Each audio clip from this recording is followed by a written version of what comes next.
When David Beckham got a tattoo of Jesus, the response of most soccer fans was, "Oh, that's huge for Jesus. That's a big deal for him." What I want to show you is the stadiums.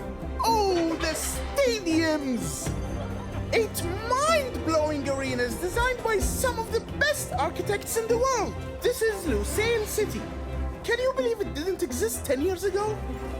Now, it's one of the cities hosting FIFA World Cup matches. I want to talk about how the Qatar FIFA World Cup is way creepier than its mascot. This FIFA World Cup, a tournament of peace and unity. FIFA has announced that a yellow card will be issued to anyone wearing a rainbow. They're already arresting people wearing rainbows. Will be the one that brings the world together after some difficult times. We should never underestimate the unifying power that something so unique has. It's damn right ugly. Hvordan oplever du forholdene lige nu? Jamen, vi kan jo vise, hvordan forholdene er lige her, hvis vi drejer kameraet.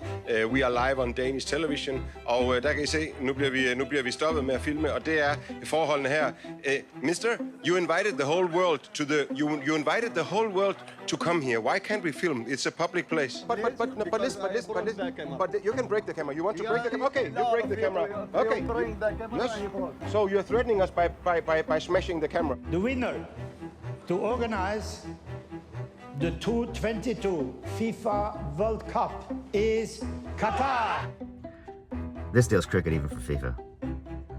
FIFA conducted its own objective analysis of the various bids, which found that Qatar was an unsuitable place to host the World Cup and a dangerous place to host the World Cup, that the summer temperatures would be a hazard to the health of the players and the fans, that Doha simply didn't have space for the kind of stadium infrastructure that was going to be required. They would have to build 9 new stadiums, and there wasn't enough room for them in Doha, so they would have to kind of create a whole new city. Qatar recruited hundreds of thousands of workers, mainly from India, Nepal and Bangladesh, through agencies in their home countries. Just to secure a job, migrants had little choice but to pay recruitment fees of up to $4,000 before they left the country. And once they got to Qatar, they were already in debt and trapped in a system known in the Middle East as kafala. The kafala system can be a form of modern-day slavery, and the features of it amount in some cases to forced labor. Soccer and slavery go hand in hand, y'all. Think about that while you're watching the game. Drove outside the city to a place the government doesn't want people to see. The sprawling labor camps where the workers are housed. Inside, the men were packed wall to wall, 8 to a room. The heat was stifling, the kitchen filthy. The beds, they told us, infested with bed bugs. 22-year-old Koum lives here among 150 other men. They share 2 bathrooms. There's no shower here. There's nowhere to wash your body. Where do you wash your body? Then buckets. You wash your body yeah. in the toilet? Yes. Hard to believe, but in these camps, it's routine. At another camp, the toilets overflowed with sewage, and 2 filthy kitchens were being shared by 600 men. You go yourself and investigate it. You will see them living in a very, comfortable, healthy environment. Comfortable and healthy? Of course. They Let me are say living this, in a Mr. very healthy environment, alhamdulillah. Mr. Al-Suladdin, with all due respect, we have gone to the camps. You went yourself? Yes, this week in Doha, where you have hundreds of thousands of men living in labor camps. Some of them packed into small rooms, 8 men to a room, like the one we saw. 10 men sharing a toilet, no showers. Have you been to the labor camps yourself, sir? I'm not gonna answer your questions. You don't want to answer that? Of course I don't want to answer it. With that, we were told the interview was over. He sounds like a mobster. Fuck this guy. And fuck David Beckham. What the fuck, dude? You don't need the money. What are you doing? This will go down as one of my favorite mornings.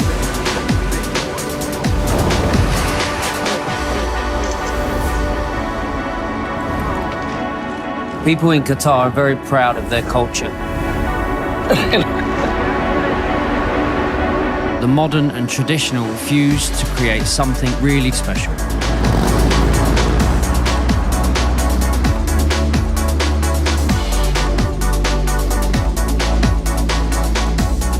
It's one of the best spice markets that I've ever been to. This is perfection for me.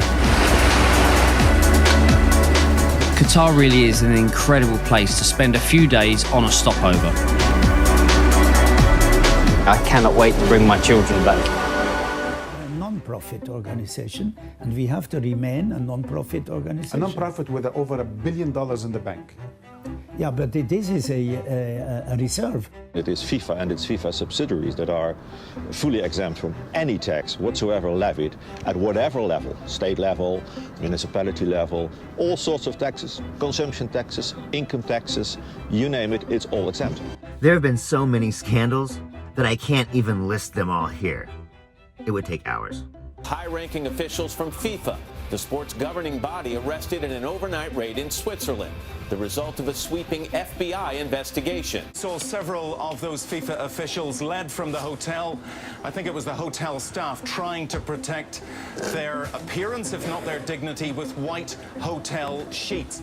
But of course, now we know that each member of FIFA's board were given $1 million bribe to put it there. May they burn in hell. His criminal activity financed an opulent lifestyle that included a luxury apartment in New York's Trump Tower for the use of his cats. Trump Tower. Go figure. Birds of a feather, you know. Fuck together. And of course, the most crooked guy in all of sports, Seth Blatter. It's his hand that has helped kill 6,500 people in Qatar.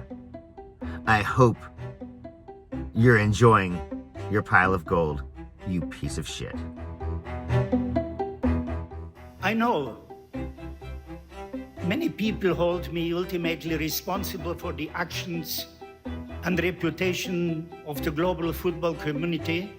We, or I, cannot monitor everyone all of the time. If we look at the actions that the government has taken so far, laws implemented and being applied as well, the kafala system has been dismantled, both in terms of allowing for workers to change employers, and at the same time also there was the exit permit system. They couldn't leave without permission. Leave without permission. That has been dismantled as well. This is just lies. It's just a big pack of lies. They sit there in their absolutely spotless white robes, having never worked a day in their lives because they are so fucking rich that they wouldn't even consider that. But they don't mind at all killing people. All the changes that have happened in this country in terms of human rights and workers' rights and so on, human rights would not have happened, or certainly not at the same speed, without the projectors of the World Cup. FIFA has an horrible, evil history, and it's led up to the most evil thing maybe they've ever done. And that is the World Cup in Qatar.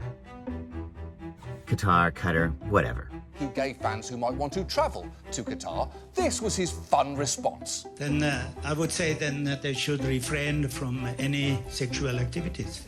Mr. Speaker, and congratulations to England and Wales on their start to the World Cup, and good luck for the rest of the tournament.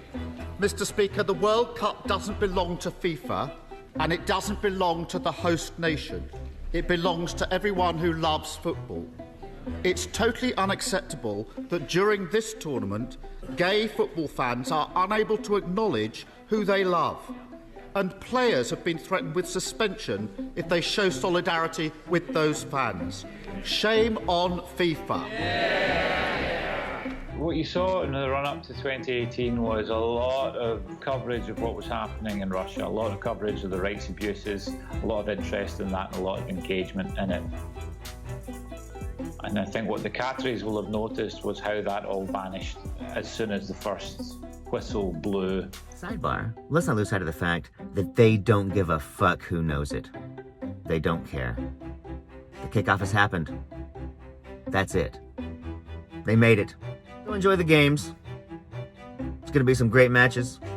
But know what they did. Fuck FIFA. Fuck Qatar. Qatar. Whatever the fuck you want to call them. They're a bunch of enslaving, scum-sucking pieces of shit. And quite frankly, may they all burn in hell. I'm Zachariah, Lone Star Liberal. As soon as the first whistle blew, and I think everyone became captivated by the football. The Qataris know that if they can just get to that first whistle, then they're over the line.